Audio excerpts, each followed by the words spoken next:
네, 언제부턴가 북한에서는 1월 1일 북한 정권에서 신년사를 발표합니다. 올 한 해만큼은 북한이 도발에 위협하지 않고 또 통일을 위한 준비를 남북이 같이 했으면 좋겠는데 과연 북한은 어떤 생각으로 한 해를 시작할까요? 오늘 김정은의 신년사를 중심으로 초감 소식 구성해봤습니다. 일단 핵 문제를 거론하지 않았고요. 뿔테 안경을 쓰고 나왔습니다. 참 숨가쁜 연설이었는데 하나씩 점검해 보겠습니다. 자, 먼저 첫 대목 일부를 좀 들어봤으면 좋겠네요. 어떤 모습으로 진행했을까요? 확인합니다. 2015년은 승리와 영광의 해였습니다. 10월에 경축광장에 펼쳐진 격동적인 화폭들은 핵폭탄을 터뜨리고 인공지구 위성을 쏘아 올린 것보다 더 큰 위력으로 우리 당과 군대와 인민의 힘찬 진군은 그 무엇으로서도 가로막을 수 없다는 것을 똑똑히 보여주었습니다. 자, 저 방송이 된 것이 이제 낮 12시 반이잖아요. 이게 30분 시차가 생겼기 때문에 그런 것 같은데 시간에서 좀 차이가 예년과 있다면서요. 네, 그렇습니다. 이 김정은이 육성으로 신년사를 발표한 것이 우리 시간으로는 12시 30분, 그러니까 평양시로는 12시였는데요. 이 김정은이 집권 5년 차를 맞았는데 2013년부터 방송을 했을 때는 오전 9시입니다. 우리가 평양시라는 점을 감안하더라도 3시간 늦어진 겁니다. 그래서 이 대남 정책을 총괄하는 김양건의 사망이 일정 부분 영향을 미친 것 아니냐 이런 관측도 나오고 있고요. 또 한 가지는 이 핵 문제가 빠졌고 여러 가지 이 대남 정책과 관련한 것을 조율하다 보니까 다소 늦춰진 것 아니냐 이런 분석도 나오고 있습니다. 일단 저도 이제 12시 30분에 직접 방송을 봤는데 이게 녹화잖아요. 재미있는 현상들이 좀 보이곤 했습니다. 그런데 이제 내용상에서 핵 문제를 언급하지 않았다. 일단 홍윤익 박사께 좀 말씀을 여쭤볼게요. 네. 핵을 언급하지 않은 것 이런 걸 중국 영향 때문이라 봐야 되나요? 아니면 북한 내부의 생각이 좀 다른 걸까요? 저는 가장 큰 변수는 북중 관계 개선을 위해서 뺐다 네. 이렇게 생각하고요. 네. 전반적으로 볼 때는 올해 5월 달에 네. 당 7차 대회를 이제 하기 때문에 36년 만에 하는 겁니다. 네. 그러니까 엄청나게 중요한 행사라는 걸 알 수 있죠. 네. 전당대회죠, 이른바. 네. 그렇기 때문에 이 전당대회까지 외부 환경을 좀 우호적으로 가져가겠다. 네. 우호적으로 가져간다는 게 뭐겠습니까? 뭐 정면 대결이나 긴장 조성 같은 거는 5월까지는 가능하면 하지 않고 특히 지금 북한의 대외 교역의 90%를 차지하는 네. 중국과의 관계 개선을 해보겠다. 모란봉 악단이 급거 귀국해가지고 지금 북중 관계가 다시 좀 껄끄러워졌지만 네. 더 자극할 필요는 없다. 따라서 지금 이 시진핑이 어떻게 생각하느냐에 따라 달렸겠지만 네. 5월 전에라도 김정은은 베이징으로 달려가서 시진핑을 만나겠다. 그런 의도를 숨겨놓고 이렇게 핵을 얘기를 안 한 거죠. 아예. 네. 핵이란 용어는 아까 나온 곡이 한 번 나왔습니다. 그러니까요. 당대회 열병식 행사가 핵폭탄 폭파보다도 네. 더 큰 위력을 보였다. 그거 외에는 핵이란 용어 자체가 아예 없습니다. 네. 그러니까 요 아까 저희가 소개해드린 데 보면요. 이제 경축광장에서 이제 전승절 행사를 했는데 그게 핵폭탄 터뜨리고 장거리 미사일 쏜 것보다 더 낫다 그러니까 그게 당시 중국이 압력을 넣어서 안 하는 걸로 저희가 이해하고 있지 않습니까? 그걸 좀 정당화하는 것 같군요. 그렇죠. 이제 그 문장을 보면은 앞부분에서는 그걸 안 함으로써 결국 북중 관계 개선되고 유의한 그 사람 이제 정치국 서열 5위가 왔고 네. 유인산 왔고 이런 데 대해서 성과로 강조하면서도 또 네. 뒤에다 수식어를 많이 붙였는데 네. 어쨌든 핵실험을 안 하고 인공위성을 안 쌓아 올렸지만 북한은 언제든지 쏘아 올릴 수 있다. 이번에 네. 그래서 이제 핵 문제를 이제 언급 안 했지만 현재 지금 또 진행형은 함경북도 길쭉은 풍계리에서 또 서북 쪽에 지금 터널을 뚫고 있는 게 지금 관측되고 있지 않습니까? 그렇죠. 그래서 아마 말은 언급 안 했지만 또 7차 당대회가 열리는 5월 전에 불시에 할런지 그건 네. 뭐 누구도 이제 장담하기는 어렵습니다. 김정은의 연설을 조금 더 봐야 되겠습니다. 거기 보면요. 진짜 배기 싸움꾼으로 북한군을 만들자는 것도 있고요. 우리 한국 정부를 향해서는 매족 행위를 하는 주체로 설명을 하고 있습니다. 더 들어보겠습니다. 인민군대에서는 모든 군인들을 영웅적 전투정신, 완벽한 실전 능력을 소유한 진짜 배기 싸움꾼들로 준비시켜야 합니다. 우리 민족을 분열시킨 것도 통일을 가로막고 있는 것도 미국과 그 추종 세력입니다. 남수원 당국자들은 통일 문제를 외부에 들고 다니며 청탁하는 노름을 벌려대고 있습니다. 민족의利益을 팔아먹는 매국 배족 행위입니다. 자, 그럼 안찬일 소장님 다시 한번 질문 드릴게요. 민족의 이익을 팔아먹는 매국 매족 행위다. 그러니까 외세를 끌어들이는 건 남쪽이다. 그러니까 계속 비판을 하는데 이게 매년 빠지지 않는 말이라면서요. 그렇죠. 이제 작년 신년사에서 이제 김일성이 46년 신년사를 시작한 이래 네. 남북관계 통일 문제를 거의 2페이지가량 얘기를 했고 올해는 네. 한 1페이지 정도만 얘기를 했습니다. 네. 근데 이제 그 대목에서 가장 중요한 것은 이제 그 통일 문제를 외부에 들고 다니면서 뭐 이런다. 이 비판이 이제 지난해 이제 9월 3일 박근혜 대통령께서 천안문에 가서 네. 그 열병식에 참석하지 않았습니까? 그렇죠. 그 뒤에 이제 나온 뉴스들이 뭔가 시진핑 주석과 박근혜 대통령 간에 한반도의 통일 문제가 논의됐다. 이거 네. 크게 나왔습니다. 그러다 보니까 이제 북한으로서는 아마 네. 그게 이제 시 주석이 결국 중국이 한반도가 말하자면 대한민국식 자유민주주의로 통일되는데 중국이 동의한 게 아니냐. 그래서 이제 상당히 몸을 사렸는데 이번 김정은의 그런 워딩은 바로 거기에 대한 리액션의 한 표현이다. 저는 그렇게 생각합니다. 김정은의 이번에 대남 메시지 한마디로 요약하면 네. 우리 민족끼리 정신에 따라서 네. 자주적으로 통일 문제도 남북 간에 논의할 수 있다. 이 정도가 되겠습니다. 그러나 외부에 나가서 다른 나라하고 자꾸 통일 문제 얘기하는 거는 이건 반민족적이다. 이런 메시지죠. 네. 이거는 뭐 다분히 북한이 지금 고립돼 있고 우리나라는 세계 경제 13위로서 네. 중국이나 러시아나 미국하고 다 좋은 관계 맺고 있기 때문에 네. 자기들만 고립돼 있으니까 당연히 이제 하는 얘기인 겁니다. 네. 그러니까 지금 김정은이 머릿속에는 공은 남한에 던져놨다. 네. 따라서 남한 정부가 지금 8.25 합의 이후에 당국회담도 했잖아요. 그게 이제 결국 결렬된 이유가 그들은 금강산 관광을 재개하자고 던져놨는데 네. 안 받아들이니까 결렬됐다 이렇게 보는 겁니다. 그래서 한마디로 얘기를 하면 우리 정부가 금강산 관광에서 조금만 융통성을 보이면 북한을 잘 요리할 수도 있다. 네. 근데 이제 과연 금강산 관광 문제를 우리가 융통성을 보일 거냐 이게 관건이다라는 메시지를 가로 속에 넣고 김정은은 던진 거다. 저는 그렇게 보고 있습니다. 자, 올 한해 이제 남북 간의 대화가 되려면 일단 북한이 가장 원하는 것이 금강산 관광의 재개죠. 그래야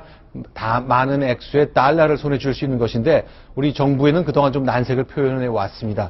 일단 내용도 내용이지만요. 오늘 영상을 보니까 김정은의 모습에서 낯선 모습이 보입니다. 이미 보셨겠지만 안경이 등장하네요. 네. 자, 저 장면.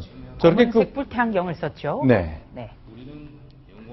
자, 저렇게 모습. 이제 할아버지가 김일성이 안경을 썼기 때문에 또 아버지 때도 그랬기 때문에 그렇게 따라하는 것인지 안경을 쓴다는 것. 북한 사람들은 뭐 특별한 의미로 받아들입니까? 우선 이제 외형적으로 안경을 쓰면 좀 노숙하다. 어린 사람이 아니다. 이게 이제 나타나고 있고, 네. 제가 볼 때는 가장 중요한 게 이번 신년사가 이제 네. 5달 후에 열리는 7차 당대회의 네. 워밍업 겸 리허설입니다. 네. 따라서 이제 지난 80년 제6차 당대회에서 김일성이가 마지막으로 당대회 보고를 할 때 딱 저런 모습으로 네. 대안경을 끼고 연설을 했습니다. 그래서 네. 마치 북한 인민들에게 이제 7차 당대회 때 김일성이 환생한 것처럼 그렇게 보여주기 위한 리허설을 하기 위해서 이번에 뿔테 안경을 쓰고 나왔다고 볼 수 있습니다. 자, 그런데 이제 보니까요. 김정은이 한 문장 연수하면 이제 박수를 치는 거를 인위적으로 좀 녹음해 놓은 걸 사전에 다 삽입한 것 같아요. 지금 들리는 저 소리거든요. 한번 조금 봤으면 좋겠네요. 네. 친애하는 동지들, 우리는 영광스러운 조선노동당과 조국 역사에 빛나는 미정표를 아로새긴 승리자의 긍지와 자부심에 넘쳐 새해 2016년을 맞이합니다. 저런 식이죠. 네. 보니까 한 문장하고 박수치고, 한 문장하고 박수치고. 네. 자, 그리고 이제 사전에 저렇게 그 건물 사진을 놓고 하는 배경을 띄는 걸 봤는데 편집이 좀 예전보다 다양해진 것 같아요. 그렇죠. 이제 프롬포터를 사용했다는 게 좀 특징이 있고요. 상당히 네. 프롬포터 사용에 지금 좀 노숙한. 네. 그러나 이제 제가 볼 땐 녹화라고 볼 수 있는데. 네. 저것을 하다가 이제 김정은이 워낙 육체적으로 좀 비대하니까. 네. 좀 쉬었다 하자. 그럼 또 쉬었다 하고도 하니까 네. 이게 상당히 이게 매듭이 상당히 잘 연결이 되지 않는 그런 측면이 있습니다. 네. 그런 것은 이제 앞으로 아까 말씀드린 대로 리허설이다 보니까 나름대로 연습은 하려고 하는데 누가 연출했는지 상당히 좀 이렇게 맥이 빠지는 그런 네. 모습을 보여주고 있습니다. 근데 전반적으로 보면요. 이제 세습 국가 아닙니까? 홍현욱 박사님. 네. 이제 아버지로부터 정권을 물려받은 지 4년쯤 됐는데 그동안은 아버지란 이름을 꼭 넣어서 얘기했는데 올해 다 뺐다면서요. 그렇죠. 김일성과 김정일에 대한 호칭이 네. 해가 갈수록 점점 줄어들더니 아예 이번에는 김일성, 김정일은 뭐 김일성 정신이나 뭐 이렇게만 나왔지 네. 그 사람 자체를 지칭하는 김일성, 김정일은 한 번도 없습니다. 네. 그 얘기는 이제는 완전히 작년부터 자기 시대를 선언했고 올해는 그야말로 자기 통치 시대란 본격적으로 하겠다. 네. 요번에 5월 달에 당대회 하는 것도 자기 시대의 새로운 노선을 천명하기 위해서 하는 것 같아요. 네. 그러니까 5월 달에 김정은이가 과연 어떤 경제 정책을 내놓을지, 네. 핵 경제 병진 노선은 어떻게 변할지 지금 이제 일단은 나왔는데요. 네. 작년에 신년사에서 보면 우리식 경제 관리 방법을 확립한다 이렇게 했는데 올해는 우리식 경제 관리 방식을 전면적으로 확립하는 걸 조속히 땡긴다 이렇게 네. 했습니다. 그러니까 그 얘기는 적어도 경제적으로는 인센티브 도입이나 자율적 경영 방식을 조금 더 확대해 나가지 않을까 이렇게 조심스럽게 추측이 됩니다. 자, 그러니까 2013년, 그러니까 3년 전 신년사에서는 아버지인 김정은을 13번 직접 언급했고요. 14년에는 6번, 작년엔 1번 하다가 올해는 뭐 전혀 언급하지 않았습니다. 네. 제가 볼 때 우리 항상 쓰는 속담에 구관이 명관이다 그러지 않습니까? 네. 이게 경제가 좋아지고 살기 좋아지면 사람들이 옛날 일을 안 떠올리는데 지금 김정은 시대 들어와서 계속적으로 나빠지고 있지 않습니까? 네. 그러면 주민들이 그 떠올리는 게 김정일 시대 좋았어, 김일성 시대 좋았어, 네. 이렇게 떠올리지 않겠습니까? 그러면 이게 아무래도 김정은의 지도력이 약화되니까 네. 제 생각에는 이제 김정일, 김일성 시대를 갖다가 북한 주민에게 지움으로써 자기의 어떤 이 힘든 지금 현재의 상황을 호도하려는 게 아닌가 네. 그런 생각도 듭니다. 자, 그러면요, 이제 옛날 모습 한번 봤으면 좋겠습니다. 2014년 그 신년사를 제가 영상을 다시 돌려보니까 입장하고 퇴장할 때만 저런 모습처럼 딱 보여주고 대체로 얼굴을 보여주지 않고 소리만 들려줬는데 이번에는 굉장히 많이 보여줬어요. 자, 숨가빠 하는 모습도 많이 보이고요. 자, 조수진 차장께 질문 드릴게요. 아까 영상 보실 때 좀 이렇게 팔을 기대면서 좀 헐떡이는 듯한 느낌을 좀 많이 봤는데 역시 체중 때문으로 보는 건가요? 네, 그렇습니다. 오늘 신년사 29분 동안 이어졌는데요. 대체적으로 차분하게 읽었습니다만 이 숨가빠하고 좀 호흡이 끊어진 듯한 이런 양상을 많이 볼 수가 있었습니다. 아마 체중도 많이 증가를 했고요. 또 이 김정은이 현장 시찰을 다닐 때마다 담배를 많이 태우는 모습이 공개가 많이 됐었는데요. 네. 담배로 인해서 어떤 폐기능이 떨어진 것 아니냐 이런 관측도 나오고 있습니다. 네, 근데 이제 여성분들은 아마 김정은의 얼굴 가운데 눈썹을 좀 눈여겨보셨을지 모르겠습니다. 저희가 사진 몇 장을 준비했거든요. 2014년부터 매년 김정은의 모습인데 눈썹에 주목을 해서 한번 봐주세요. 눈썹의 모습이 조금씩 바뀌고 있습니다. 네. 이렇게. 우선 2013, 14, 15, 16 그러니까 이 육성으로 공개됐을 때 신년사 장면을 좀 모아봤는데요. 네. 이 눈썹 길이가 많이 달라졌습니다. 네. 2013년에는 다소 길었고요. 네. 그리고 2014년에 조금 더 짧아졌다가 2015년에는 정말 절반 정도밖에는 보이지 않았다가 양쪽 끝을 좀 면도로 밀었다고 봐야죠. 그런 느낌이 들죠. 네네. 그러다가 올해 신년사에서는 다소 또 길어졌습니다. 네.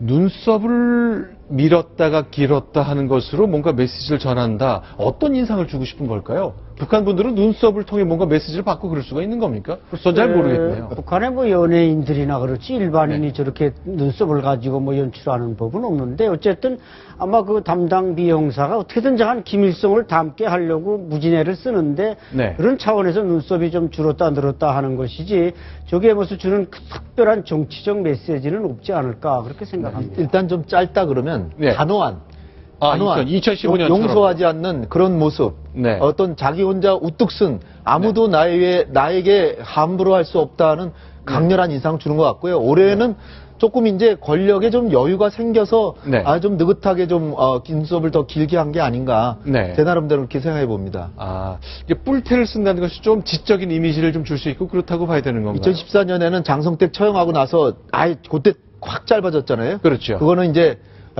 까불지 마라. 까불면 다 힘들어진다. 이런 네. 아주 단호한 독재자의 그 모습을 보여준 것이 아닌가. 네. 예.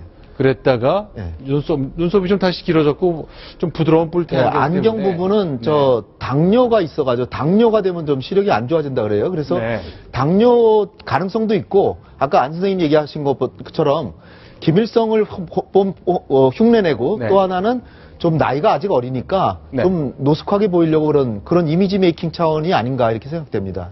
네. 그동안 이제 육성을 잘 공개하지 않았던 것이 김정일, 김일성 일가였는데, 김정은만큼 매년, 그리고 그 이상 다양한 행사를 통해 사실 만만한 음성을 통해 자신의 메시지를 던지고 있습니다. 그리고 이제 신년사요. 우리가 좀 눈여겨보고, 우리가 이제 대북 관계나 그 북한 관련된 정책을 통일을 중심으로 짤 때 좀 눈여겨봐야 될 대목, 기억나는 키워드랄까? 기억 좀 소개해 주실 만한 게 있을까요? 글쎄, 어쨌든, 이제, 네. 남북 관계에서 북한이 이번에 좀 작년보다 톤 다운하지 않았습니까? 네. 최고위급 회담은 못할 이유가 없다. 그러나 네. 이번에는 그냥 누구와도 만날 수 있다. 그러니까 급과 격의 관계없이 남북 대화해서 좀 해보자. 이것은 아마 정치, 군사, 문화, 이게 좀 영역을 넓히겠다는 의사라도 되기 때문에 네. 일단 또 이제 김양곤이 지금 교통사고로 사라짐으로써 북한의 또 대남 정책은 약간의 공백 상태가 있고 네. 그러다 보니까 또 아마 이게 늦춰진 원인도 또 연설문이 약간 수정됐을 수도 있고 네. 이런 측면에서 볼 때 우리 정부는 보다 새해는 좀 남북 관계에서 뭔가 좀 드라이브를 걸어서 좀 어그레시브한 공격적인 대북 정책을 펼칠 필요는 있다고 보아집니다. 저도 안 선생님 의견에 상당히 동의하는데요. 네. 작년에 아주 구체적으로 최고위급 회담도 못할 이유가 없다 이랬습니다. 근데 금년에는 굉장히 추상적으로 바뀌었어요. 네. 뭐라 그러냐면 민족의 화해와 단합, 평화와 통일을 바라는 사람이라면 누구와도 마주 앉아 민족 문제, 통일 문제 얘기할 수 있다. 이렇게 했는데 그 얘기는 대화 의지는 있는데 먼저 구체적인 이니셔티브를 취하지는 않겠다는 겁니다. 네. 김정은의 머릿속에는 지난번 당국자회담에서 벌써 공은 남한에 던져놨다. 네. 금강산 가지고 뭔가 새롭게 돌파구가 있으면 제안해봐라. 그럼 가서 회담을 하겠다. 이런 메시지고요. 네. 그 이면에는 올해는 한국 정부가 이니셔티브를 안 잡으면 한국 정부보다 중국과의 관계 개선에 나서겠다. 그런 게 아닌가 이렇게 생각합니다. 네. 네. 저는 오늘 그 김정은 신년사를 유심히 보면서 가장 눈에 띄는 것이 바로 경제와 과학기술의 발전 중요성을 강조했다는 겁니다. 이 북한 같은 경우는 3대 세습이라는 세상에서 유례를 찾을 수 없는 독재 국가지만 역시 북한도 이 먹고 사는 문제가 가장 중요하다. 이렇게 판단했을 것이라고 보고요. 그만큼 이 먹고 사는 문제는 어떤 체제라든지 나라와 관련 없이 가장 중요한 문제다. 이런 생각을 좀 해봤습니다. 지금 화면에 보이는 저 대동강변의 저 아파트들 얼마나 안전하게 지었는지는 저희가 검증할 방법은 없습니다만 일견 그럴듯해 보이는 거리들이 많이 만들어졌거든요.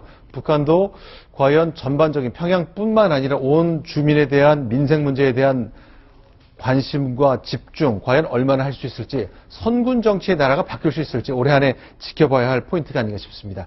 자, 지금까지 두 가지 소식을 통해 북한의 신년사 점검해 봤고요. 자, 홍현익 박사님 그리고 안찬일 소장님 두 분과 여기서 인사를 좀 드려야 되겠습니다. 감사합니다. 감사합니다.